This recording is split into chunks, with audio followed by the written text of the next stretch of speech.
Mesdames et messieurs, bonjour, soyez les bienvenus pour cette nouvelle édition de votre journal de 15 h au sommaire de l'actualité. À la une dans l'actualité nationale, l'OCE inaugure son siège provisoire à Djibouti.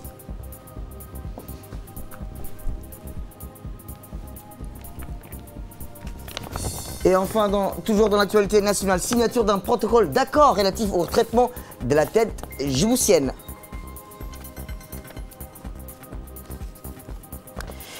Et enfin, dans l'actualité internationale, un premier cas du variant du Covid-19 britannique détecté aux États-Unis. C'était le titre. Merci si vous nous rejoignez. Le président de l'Assemblée nationale, M. Mohamed Ali Ahmed, effectue une visite de travail, une visite officielle de 4 jours au Pakistan sur invitation de son homologue Mohamed Sadiq Sandrani, président du Sénat de la République islamique du Pakistan.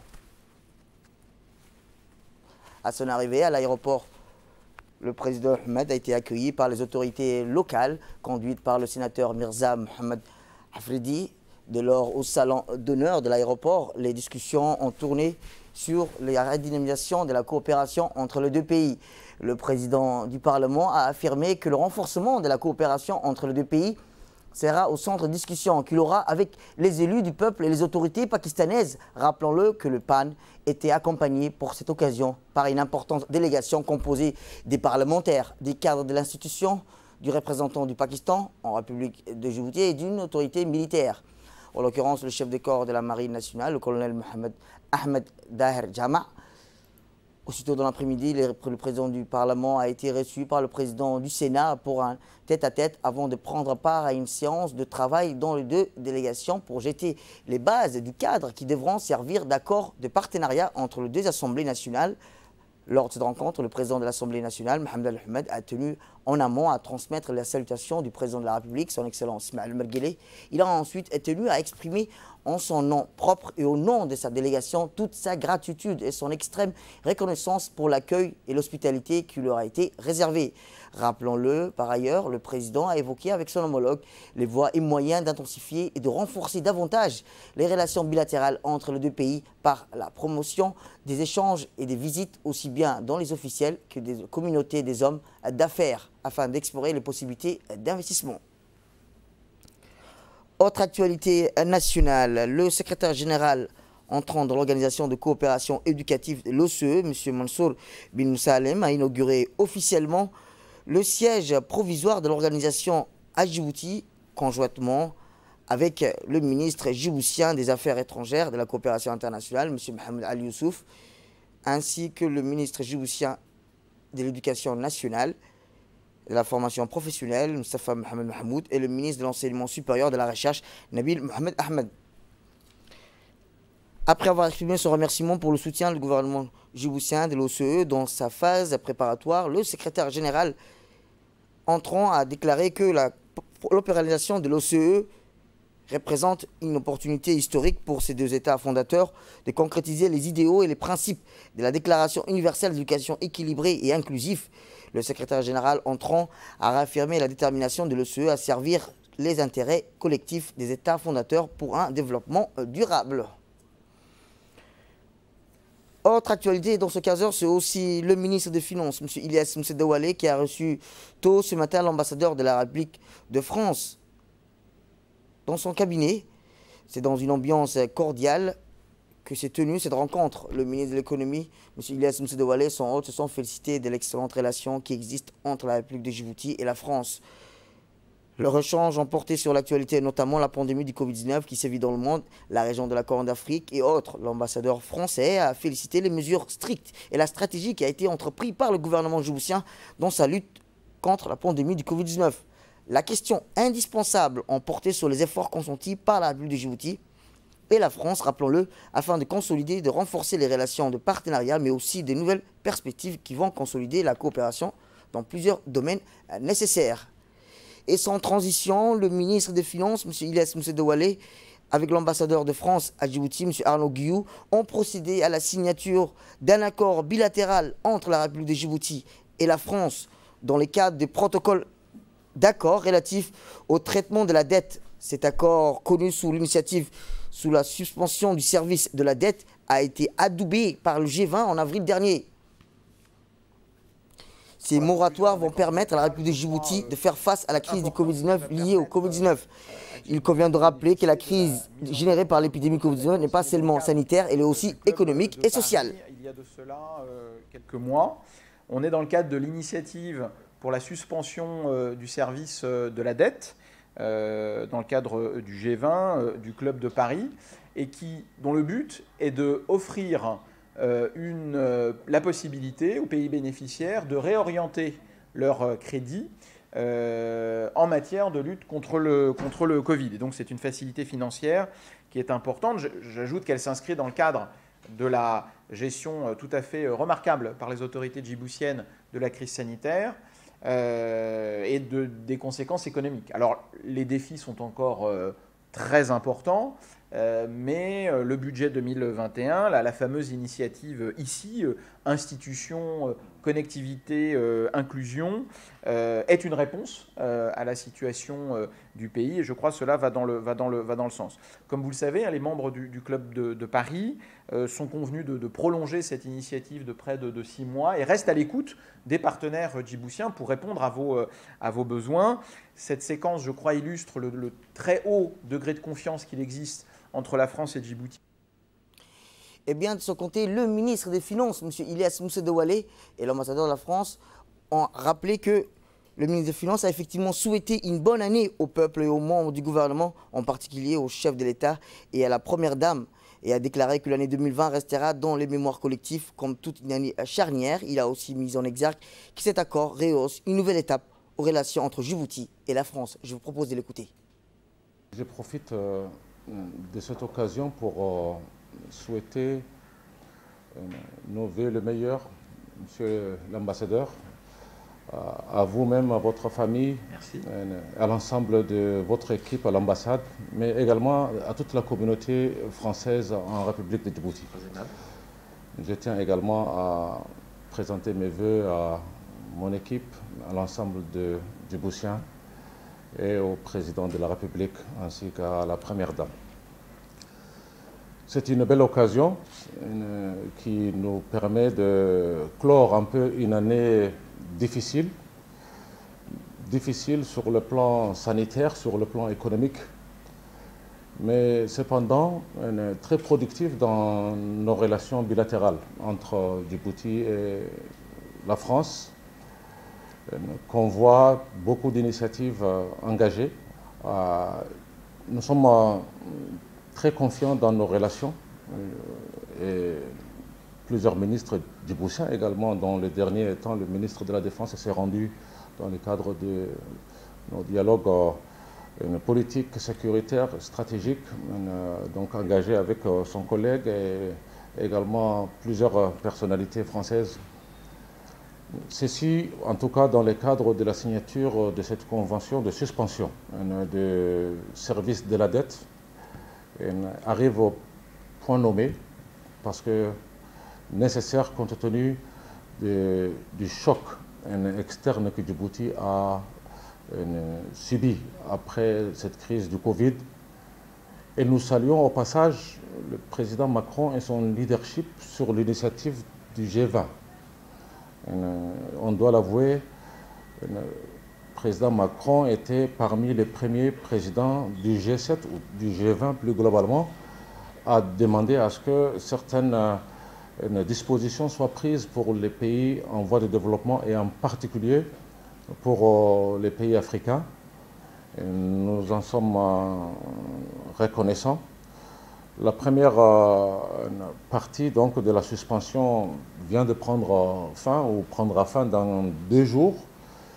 Et une deuxième requête, parce que renouvelée au niveau du G20 récemment, sous la présidence du Royaume de l'Arabie Saoudite, vient d'être introduite. Et nous sommes très confiants que pour l'année 2021, nous aurons également cette possibilité pour suspendre les services de la dette, parce que tout simplement nos budgets respectifs en Afrique ont été marqués, ont subi de plein fouet cette crise sanitaire transformée en crise économique mondiale. Mais au-delà de cette activité ou cette convention par rapport à la suspension des services de la dette, nous sommes également particulièrement heureux de voir plusieurs conventions sont en cours et seront bientôt signées, notamment sur la non-double imposition, ce qui va vraiment nous permettre de réaliser ces rêves collectifs nourris qui consistent à avoir plus d'entreprises et plus d'investissements français à Djibouti.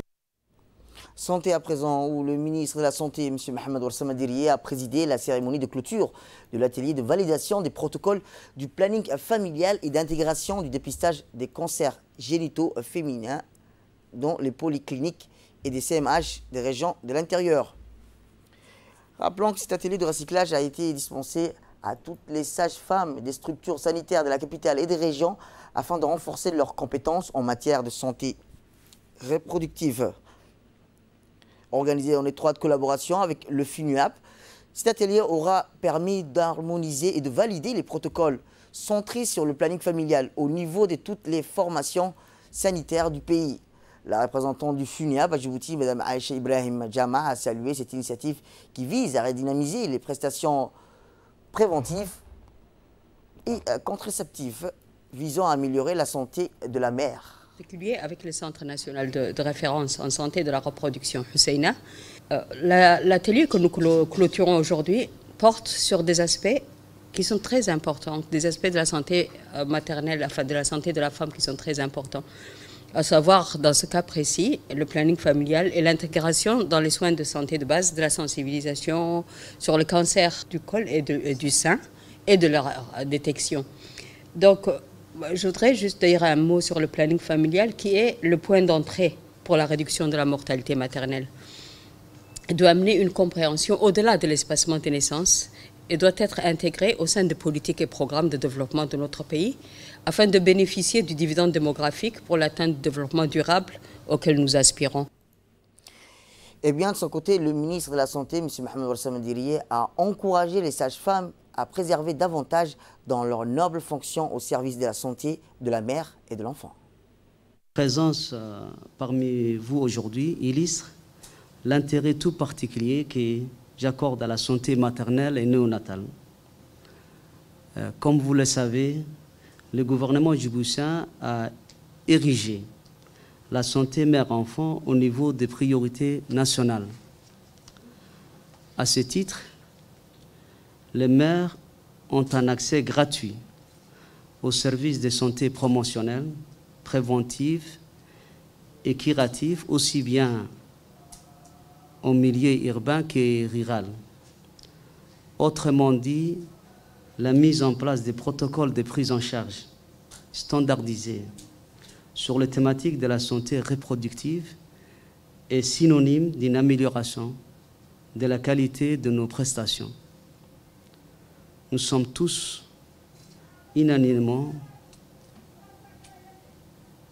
pour reconnaître que la qualité de l'offre de soins ne dépend pas uniquement des infrastructures, des équipements et des consommables, mais aussi des compétences humaines et un engagement professionnel au quotidien. Cependant, il faut reconnaître que les performances réalisées et les efforts déployés dans le domaine de la santé mère-enfant, le résultat souhaité doivent être améliorés et tendre vers leur plénitude afin de rehausser l'ensemble des indicateurs nationaux relatifs à la problématique santé mère-enfant. De plus, il est fondamental de mettre en exergue que nos structures de soins de premier et du deuxième niveau de la pyramide sanitaire sont les portes d'entrée de notre système de santé. C'est pourquoi la volonté d'intégrer le dépistage des cancers génitaux féminins dans nos soins de santé de base permettra aux mères d'avoir un dépistage précoce afin de diminuer la morbidité et la mortalité maternelle qui demeurent encore élevées dans notre pays. Autre actualité, le ministère de la Femme et de la Famille a organisé ce matin au Palais du Peuple, en collaboration avec la mairie de Djibouti, un programme d'atelier de lancement des caisses de santé communautaires dans la ville de Djibouti. L'objectif de l'événement était entre autres d'apprendre la maîtrise du système de caisses de santé communautaire, mais aussi également de permettre aux participantes et participants d'avoir une idée claire et précise de l'importance de cette initiative, ô combien noble.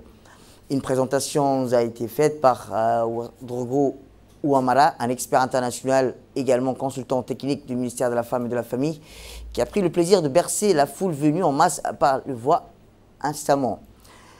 Convaincant sur l'objectif de l'assise et de sa dimension sociale, une dynamique sociale, le lancement des caisses de santé communautaire pour 30 quartiers s'inscrit dans le cadre du renforcement de la politique nationale mise en place par le ministère de la Femme et de la Famille afin d'éveiller la population djiboutienne sur la dynamique de la stratégie du développement et de la croissance accélérée de notre gouvernement en général et en particulier en renforçant la résilience et l'autonomisation des femmes djiboutiennes.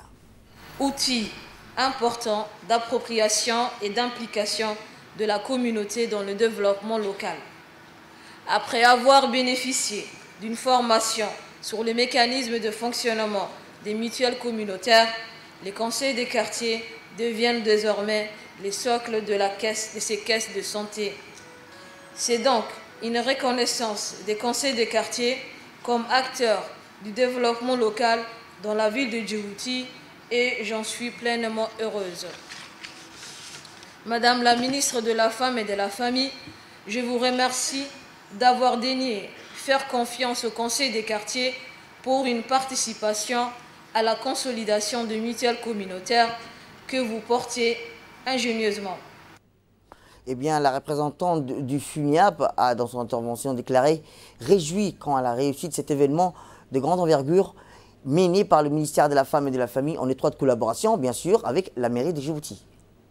Le NFPA a appuyé depuis 2016 le ministère de la Femme et de la Famille dans la mise en œuvre, dans la mise en place et le suivi de mutuelles communautaires qui ont eu pour objet d'améliorer l'autonomisation des femmes tout en leur facilitant l'accès au microcrédit, l'alphabétisation, aux soins de santé reproductive, y compris la planification familiale, et à travers des actions de formation, de mobilisation et d'appropriation communautaire.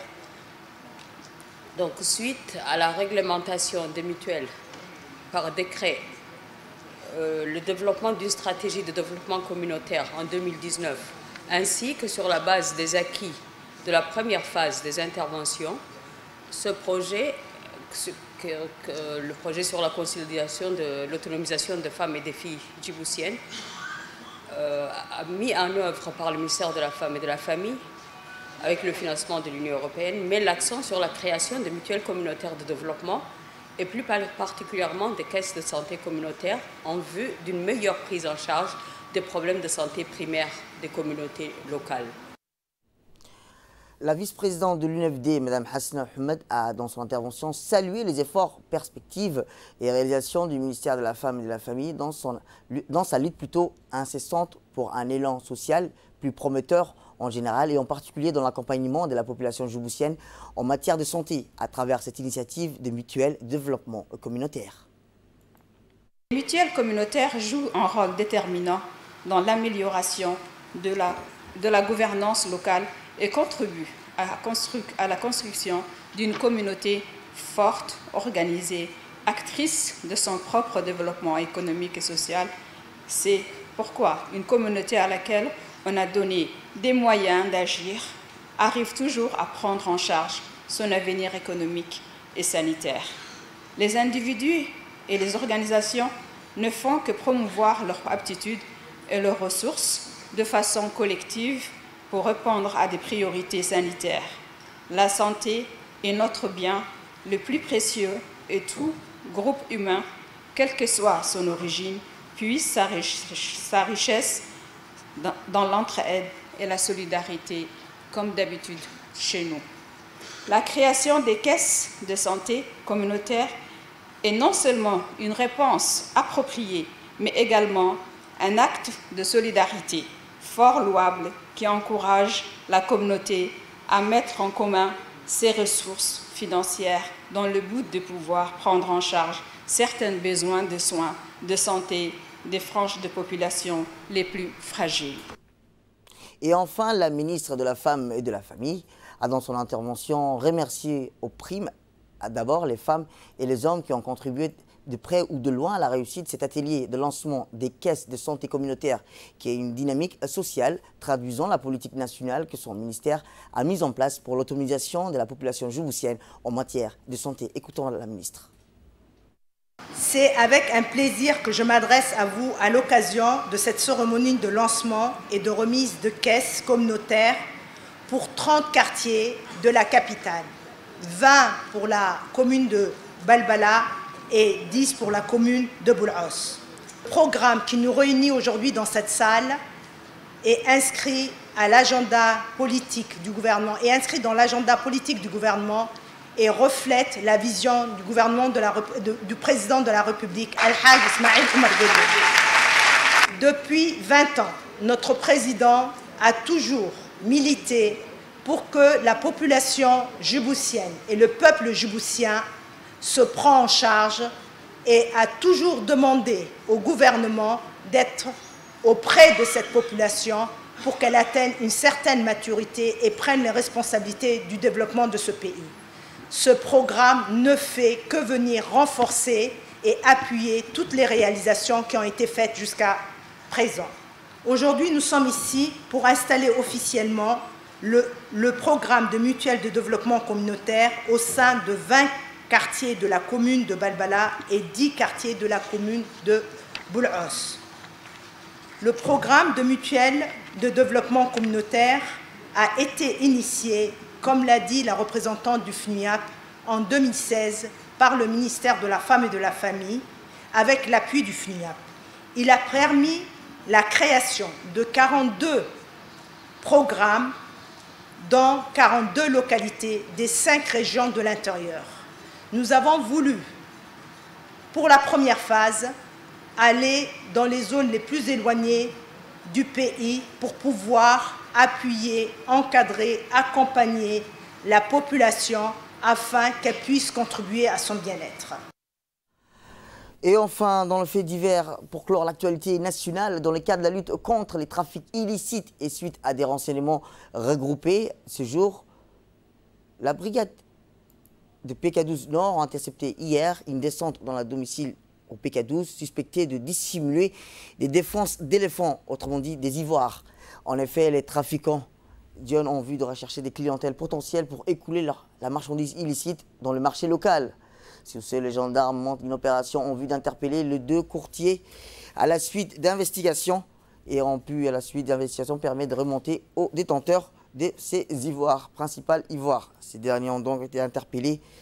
Sans une perquisition effectuée dans son domicile a permis la découverte de 6 défenses d'éléphants dont le poids varie entre 1,5 kg et 3,5 kg, un dernier pesant 1,75 kg, cassé en plusieurs morceaux, soit au total 15,8 kg. La valeur marchande de cette saisie est estimée à 20 millions de francs djibout. Les auteurs présumés de ce trafic illicite ont été placés en garde à vue et seront déférés devant la justice pour répondre de leurs actes. Le haut commandement de la gendarmerie informe le public que les gendarmes ne mèneront aucun effort pour traquer de jour comme de nuit ces trafiquants qui se livrent délibérément à la commercialisation de ces articles sans soucier pour le respect de la protection des espèces en voie de disparition classifiées par l'UNESCO. Et dans l'actualité internationale, je vous le disais dans le titre, un premier cas du variant britannique est détecté aux États-Unis. Et c'est une nouvelle, c'est un premier cas du variant britannique du Covid-19 qui a été répertorié sur le territoire des États-Unis. Le laboratoire d'État du Colorado a été le premier du pays à identifier ce variant. Le B117, découvert au Royaume-Uni, a annoncé mardi 29 décembre le gouvernement du Colorado, Jared Police. Les autorités sanitaires ont ouvert une enquête, mais aucun cas contacté n'a pu être identifié pour l'instant. Selon des études, cette mutation est particulièrement contagieuse. Et de plus, qui a incité les autorités britanniques à annoncer l'alarme la semaine dernière, mais rien ne démontre à ce stade qu'elle entraîne des formes plus graves du Covid-19.